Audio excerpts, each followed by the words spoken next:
I think it must be such a brain-melting experience to come across an idea of the Adjustment Bureau, let alone to be confronted in a physical sense by this bigger force than you ever imagined. So it's remarkable that he chooses to fight that, and I think it shows great spirit of character in him, that he chooses to fight against that and not be led by that or frightened by that or put off by it. I think it speaks volumes about the attraction that these two people really have for each other, that he is willing to risk a lot for her. There's something ominous about them in how human they are. You know, I think that that's hopefully what will really work with this bigger force, that we're not trying to do a very sci-fi, you know, people dressed in all-in-one black leather suits, you know. It's like, they're very real.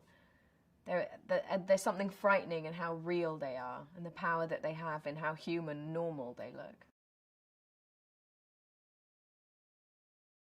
I think with ballet or certain kinds of dance, you work hard your whole life to achieve some kind of ethereal perfection, which you never can get. And I remember one of the dancers I spoke to, she was actually my double in this, and she said, you know, I really believe that everything you go through in life can come out in the way that you dance. And this kind of dance allows for that, and it's incredibly expressive and human, and so it was a wonderful experience. It allowed for mistakes, I think, but it was incredibly hard. The training was unreal. I hurt every day. Every day.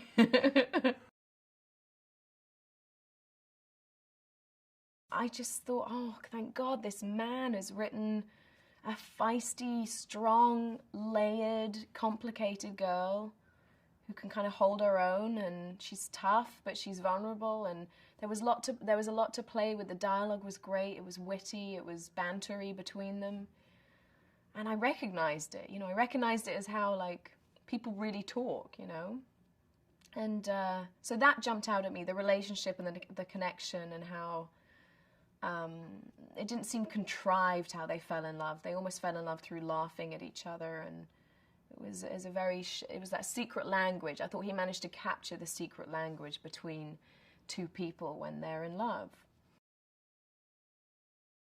He's an instantly likable guy. He's sort of an impossibly awesome guy, you know, and we hit it off instantly, and you're kind of only as good as your co-star, and so if you've got someone who's willing to play and dance with you in the scene, and it's just heaven, like you just want to run to work.